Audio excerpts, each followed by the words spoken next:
और बाबा साहेब हिंदू राष्ट्र को लेकर भी बड़े सीधे शब्दों में प्रहार करते थे। जब भी वो कहते थे, उनका कहना था कि ये हिंदू राष्ट्र की संकल्पना या किसी भी धर्म की संकल्पना अगर हम करते हैं तो वो लोकतंत्र के लिए घातक होगी।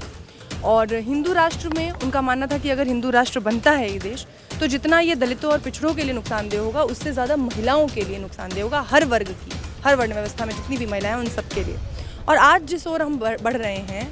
नमस्कार, द जनता लाइव देख रहे हैं आप और मैं हूं आपके साथ पूजा। और इस वक्त मेरे साथ जो शख्सियत हैं, डॉक्टर सिद्धार्थ, ये विचारक हैं, लेखक हैं और स्वतंत्र पत्रकार भी हैं, जो स्वतंत्रता के साथ अपने विचारों को अलग अलग प्लेटफॉर्म्स के ज़रिए लोगों तक पहुंचाने की लगातार कोशिशें करते रहते हैं। सर, सबसे पहले तो बहुत स्वागत है आपका हमारे चैनल पर। और आज जिस विषय पर बात करने के लिए हम आपसे जुड़े हैं, वो विषय है कि 120 वर्ष पूरे हो गए हैं आरक्षण को लागू हुए इस देश में। सबसे पहले छत्रपति शाहू जी महाराज ने इसकी शुरुआत की थी। एक राजा होते हुए इतनी बड़ी मानवतावादी सोच के साथ उन्होंने आरक्षण को लागू किया था। 50% आरक्षण वो पिछड़े और दलित समाज के लोगों के लिए लेकर आए थे। और अब जब हम आरक्षण की बात करते हैं तो बड़े ही घृणित नज़रिए से इसको देखा जाता है। हर दूसरा व्यक्ति आरक्षण को अपनी नाकामयाबी का ठीकरा जो है वो आरक्षण पर फोड़ता रहता है। इस वक्त इस दौर में 120 वर्ष पूरे होने के बाद आरक्षण की स्थिति को, और जिस विचारधारा के साथ बाबा साहेब इसे लेकर आए थे कि एक राष्ट्र के लिए समानता बेहद ज़रूरी है, उस राष्ट्र में सबको ये लगना चाहिए कि उनका बराबर योगदान है और उस बराबरी तक पहुंचने के लिए आरक्षण हमारा जो है वो सहारा बनेगी। आपको क्या लगता है, हम 120 वर्षों में कहाँ तक पहुँचे हैं? देखिए, सबसे पहले तो मैं साहू जी के प्रति अपना आदर भाव और सम्मान प्रकट करता हूँ। भारत के इतिहास में कोई ऐसा व्यक्ति नहीं हुआ है ना, कोई ऐसा राज्य हुआ है आज़ादी के पहले, चाहे 250 सालों तक ब्रिटिशर रहे हों, चाहे आज़ादी के 75 साल जो बीत रहे हैं, जिस तरह का सामाजिक न्याय अपने राज्य में साहू जी ने महाराज ने लागू किया, हम आज़ादी के 75 सालों बाद भी लागू नहीं कर पाए हैं। खैर, इस विषय पर हम लोग बात करेंगे, लेकिन अभी आपका जो सवाल है वो आरक्षण का जो प्रश्न है।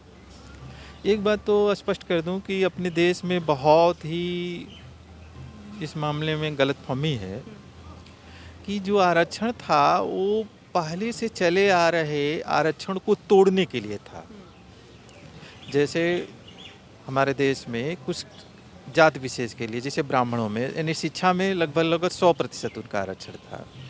सैन्य सेवा में राजपूतों के नाम पर करीब करीब उनका 100% आरक्षण था।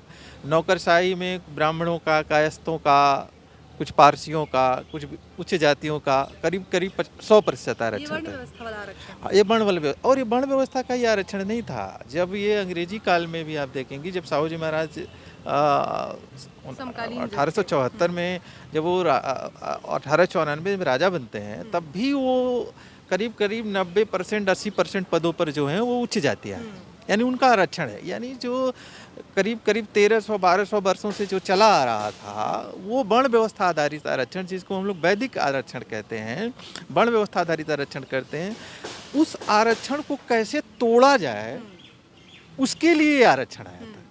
हमारे देश में आरक्षण की शुरुआत कोई अरे साहू जी महाराज ने की या डॉक्टर अंबेडकर ने इसकी मांग की, नहीं। पहले ही से ब्राह्मणों ने अपने लिए आरक्षित कर लिया था, मर्दों ने अपने लिए आरक्षित कर लिया था। केवल ये जाति विशेष का आरक्षण नहीं था, पुरुषों का भी आरक्षण था कि ये काम पुरुष ही कर सकता है, ये काम ब्राह्मण ही कर सकता है, ये काम क्षत्रिय ही कर सकता है, ये काम लाला ही कर सकता है। तो ये जो वैदिक कालीन आरक्षण था, वर्ण जाति व्यवस्था आधारित आरक्षण था, उसको तोड़ने के लिए संवैधानिक आरक्षण लाया गया था। न कि हम आरक्षण की शुरुआत हमने नहीं की है, आरक्षण की मांग हमने नहीं की है, आरक्षण चला आ रहा था, उसको तोड़ने के लिए एक व्यवस्था दी गई जिसको नाम दे दिया गया आरक्षण। तो एक तो यह स्पष्ट होना चाहिए। दूसरा, साहू जी वाले मामले में आपको तो बिल्कुल स्पष्ट है, बहुत सारे लोगों को स्पष्ट नहीं होता है कि जब साहू जी ने कहते हैं कि पिछड़ों का 50% आरक्षण, तो जैसा आपने कहा एकदम साफ है कि पिछड़ों का मतलब पिछड़ी जातियाँ भी थीं, दलित जातियाँ भी थीं, आदिवासी भी थे, यानी सब उसमें समाहित थे। साफ साफ उन्होंने कहा था कि इसमें केवल 3 नहीं शामिल हैं, सवर्णों को छोड़कर। हाँ, 3 नाम वहाँ लिया था। वहाँ पर प्रभु थे, कायस्थ थे, सेवाए थे और पारसी थे। 4 को छोड़ करके सभी ऐसे थे जिससे उन्होंने बाहर रखा था। आज की स्थिति में जब हम देखते हैं कि आज आरक्षण कहाँ खड़ा है? देखिए, पहली बात तो ये कि हमारे देश में आरक्षण का जो इम्प्लीमेंटेशन है, दो तरह से आरक्षण को खतरे में आ गया है। एक खतरा तो उसके सामने ये पैदा हो गया है कि जब लगातार प्राइवेटाइजेशन होता जा रहा है, अभी आपने देखा होगा कि 79,000 नौकरियां रेलवे की ख़त्म कर दी गई।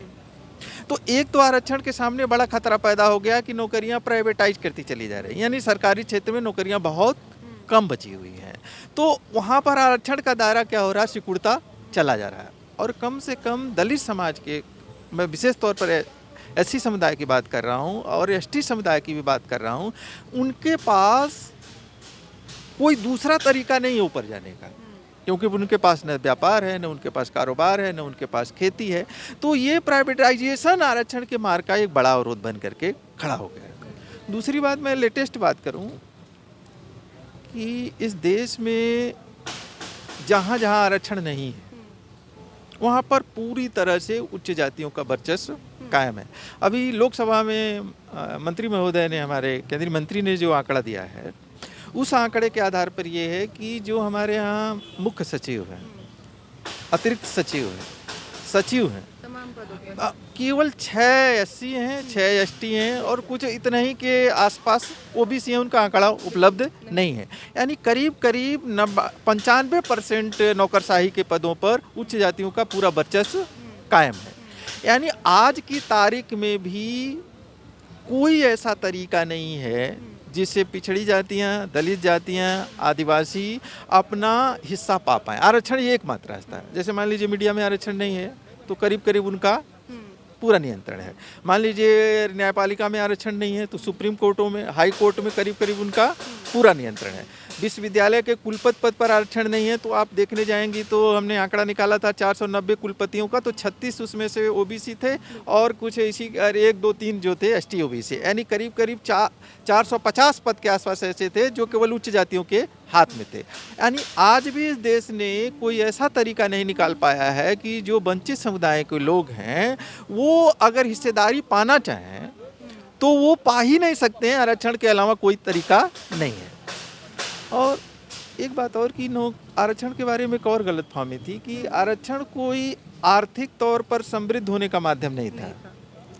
आरक्षण का अर्थ ये था कि जहाँ नीति बनाई जा रही है, जहाँ नीति निर्धारण हो रहा है, उस नीति बनाने में केवल एक जाति विशेष के लोग ना हो।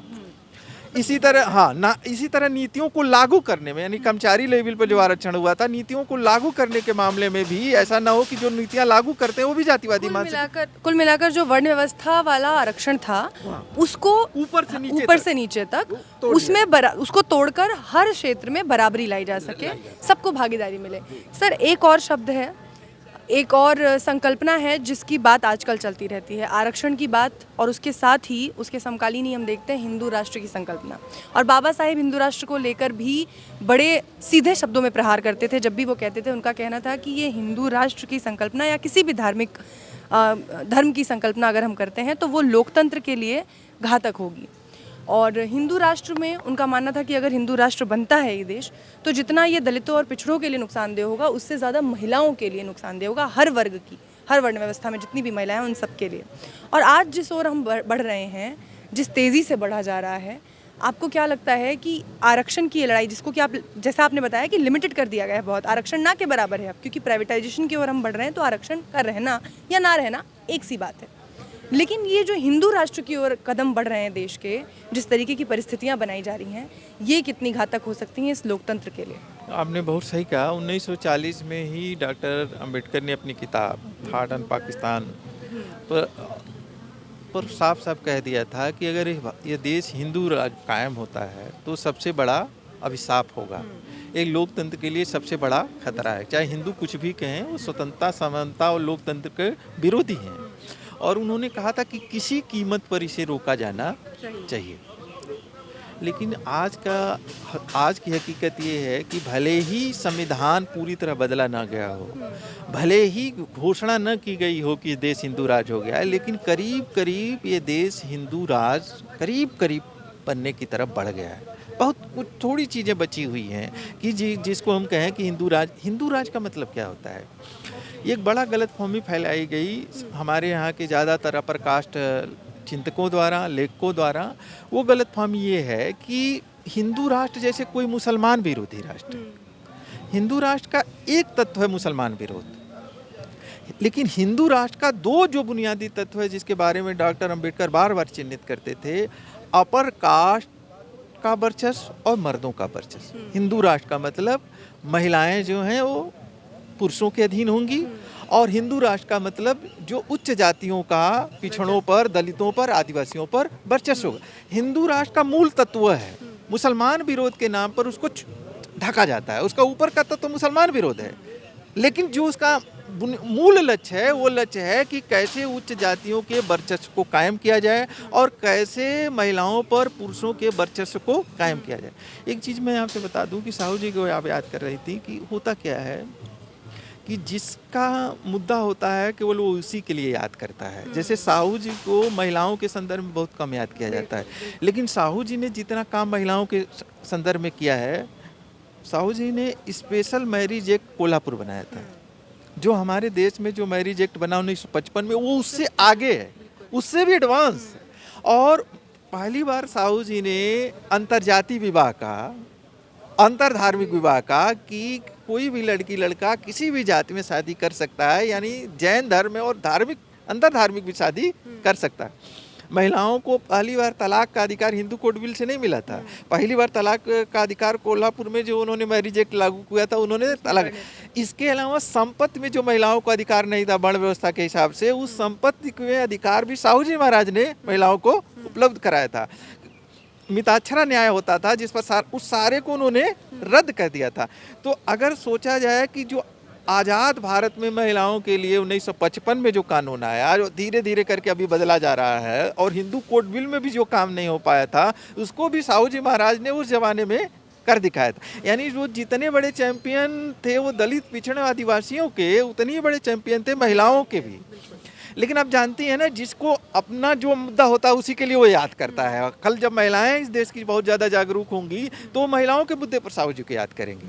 जब मजदूर जागरूक होंगे तो मजदूरों के लिए उन्होंने कितना काम किया था। 1974 में जाकर के भारत में पूरी तरह बधुआ मजदूरी प्रथा खत्म हुई है, लेकिन साहू जी महाराज ने उसी जमाने में बधुआ मजदूरी प्रथा खत्म कर दी थी अपने राज्य में। वतनदारी के तहत जो थोड़ी सी जमीन दे करके जो दलित मजदूरों को गुलाम बना लिया जाता था, उसको भी साहू जी महाराज ने उसी जमाने में खत्म कर दिया था।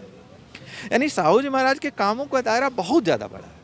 और आप इसीलिए साहू जी महाराज से प्रभावित हैं और उन पर अपनी किताब भी लिख रहे हैं। हाँ, मैं अगर ये काम कर लिया तो मैं समझूंगा कि मेरी ज़िंदगी का, क्योंकि इतना ज़्यादा साहू जी महाराज ने काम किया है कि कल्पना करना। मान ली कोई 48 साल की उम्र में उनका देहांत हो गया था, और जब राजा बने तो कितने साल के, तो 20 साल के थे। एक 20 साल का नौजवान कितना काम करता है, और 48 साल में इतना बड़ा काम कर जाता है।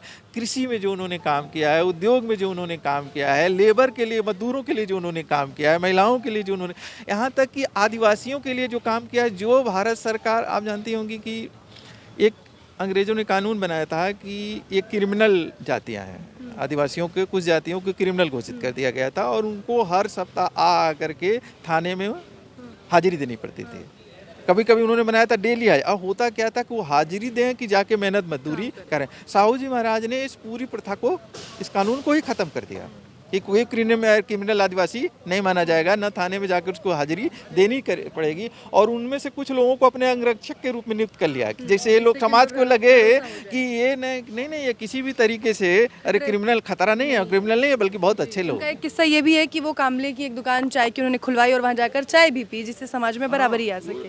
दलित समुदाय के थे कामले जी, और उनकी दुकान खुलवाई, और खुलवाई नहीं, अपने मंत्रियों को भी लेकर के जाते थे और बैठते थे और चाय पीते थे। और ये बात पूरे शहर में फैलाई गई ताकि लोगों में बराबरी का ये सारी चीज़ों की अगुवाई तो एक तरह से, और ये सारी चीज़ों को हिंदू धर्म को नष्ट कर रहे हैं, कोल्हापुर को नष्ट कर रहे हैं, ये सारा काम एक तरह से तिलक के नेतृत्व में हो रहा है। बिल्कुल, बाल गंगाधर तिलक के समकालीन थे और उस दौर में ये चीज़ें हुई। लेकिन बाल गंगाधर तिलक ने तो उनको जान से मारने तक की धमकी दी थी, और उन्होंने ये तक कहा था कि ये छोटी जातियाँ क्या करेंगी बराबरी लेकर, अधिकार लेकर। आज की तारीख में आप कल्पना कीजिए कि अपने यहाँ एक लेखपाल होता है, जानती होंगी। पहले ये पटवारी होते थे। गाँव पर जो महाराष्ट्र के गांव थे, उन गांवों पर 3 लोगों का मतलब एक तरह से नियंत्रण वर्चस्व होता था। कुलकर्णी का, जोशी का, भट्ट का। कुलकर्णी जो होता था वो पूरे रिकॉर्ड रखता था कि मतलब खेती किसकी कितनी खेती है, जैसे पटवारी जो काम लेखा जोखा रखता है, जो लेखपाल आज काम करता है। और जो अरे भट्ट होता था वो पुरोहिती करता था, और जोशी जो होता था वो ज्योतिष दे करके बताता था कि आपका भाग्य क्या होगा। उस जमाने में साहू जी महाराज ने कुलकर्णी का पोस्ट ही खत्म कर दिया।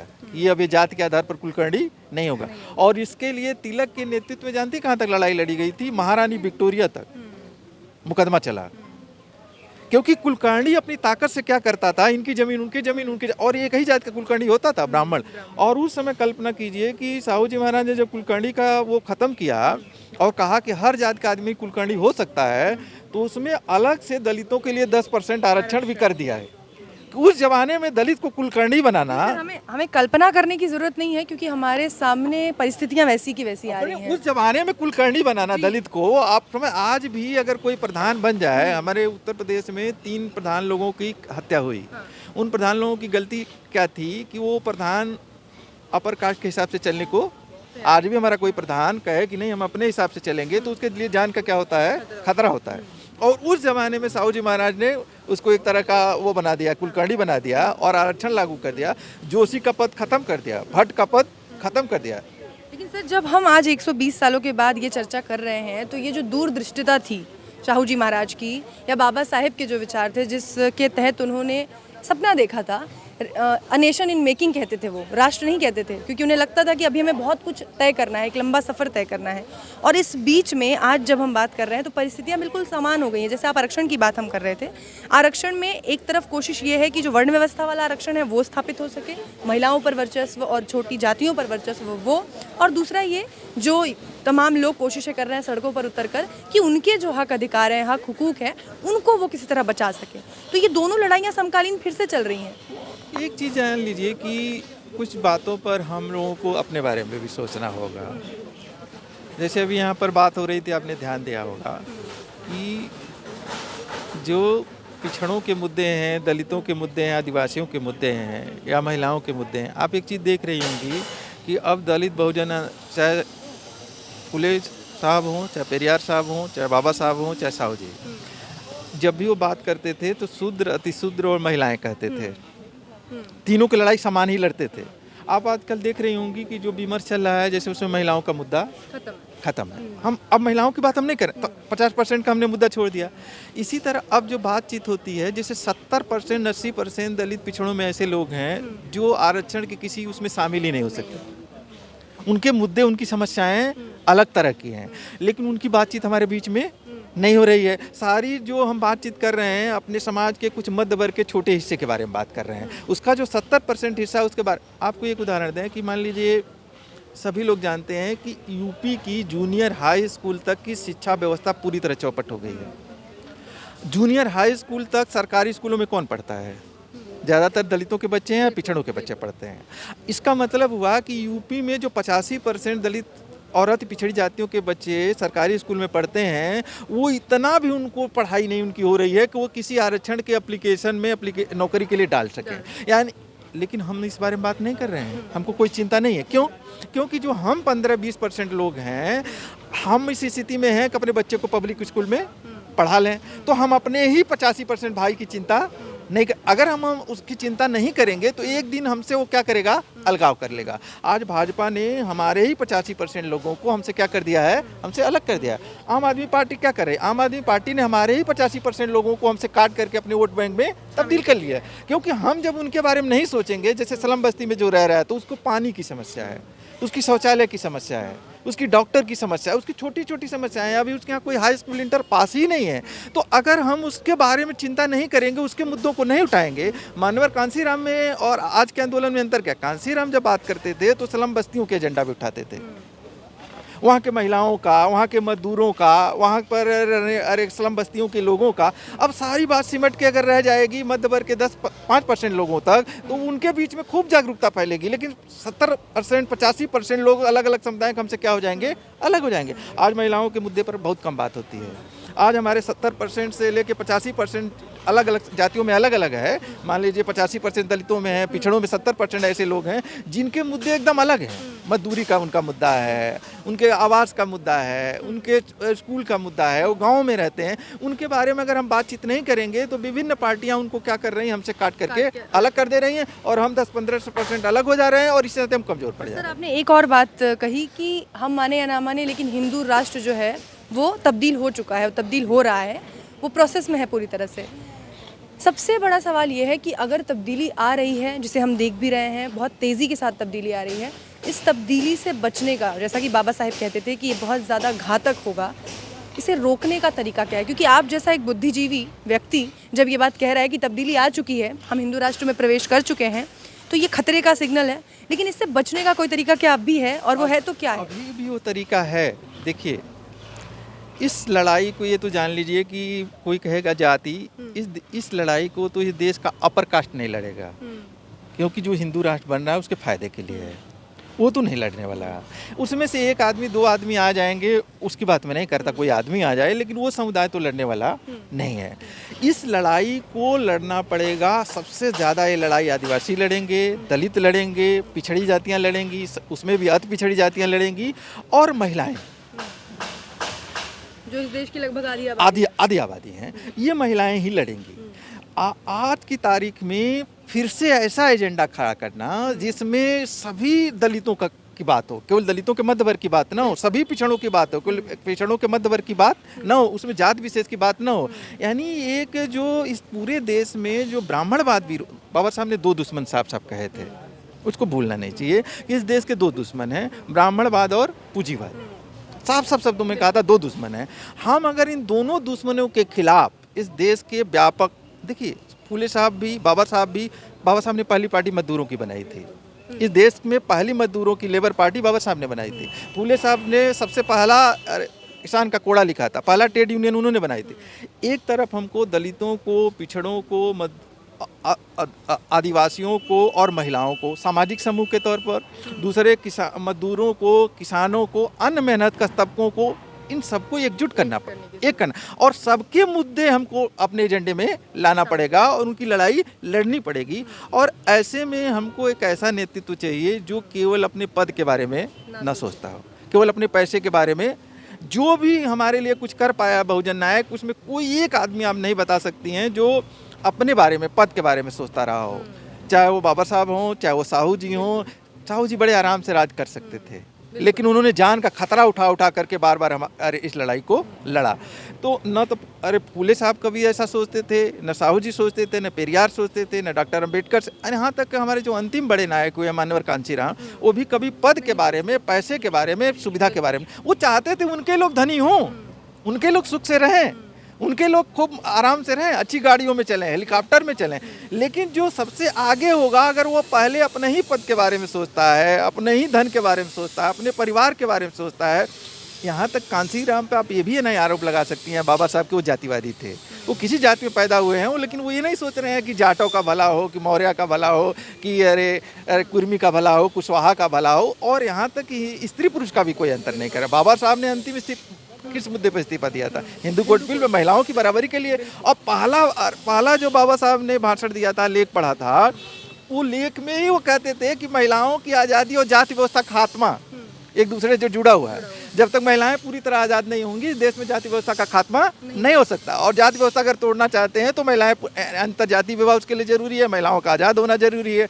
तो बाबा साहब शुरू से ही समझ रहे थे कि लड़ाइयाँ जुड़ी हुई, मजदूर, किसान, मेहनत कश लोगों की लड़ाई, दलित, पिछड़ों, आदिवासियों की लड़ाई और महिलाओं की लड़ाई, ये सारी लड़ाइयाँ एक साथ जुड़ी हुई हैं। और इनके 2 दुश्मन हैं, ब्राह्मणवाद और पूंजीवाद। और आज भी यही 2 दुश्मन हैं। पूंजीवाद कारपोरेट में बदल गया है और ब्राह्मणवाद की ठेकेदारी समय ने आरएसएस ने ले ली है। यानी आज जो हमारी लड़ाई है वो आरएसएस, भाजपा और कारपोरेट गठजोड़ से। इस कारपोरेट भी यहाँ कोई ये मत समझिए कि कोई कारपोरेट ज़्यादातर वही बनिए पुराने और वही ब्राह्मण है। व्यवस्था वही है, नाम बदल गए हैं, चेहरे बदल गए, रूप बदल गए, लेकिन दुश्मन वही है। बस आपको पहचानना है और लड़ाई को मजबूत करना है। बहुत शुक्रिया सर आपका, इतनी बेबाकी से और इतनी साफ गोई से अपनी बात रखने के लिए। Thank you so much.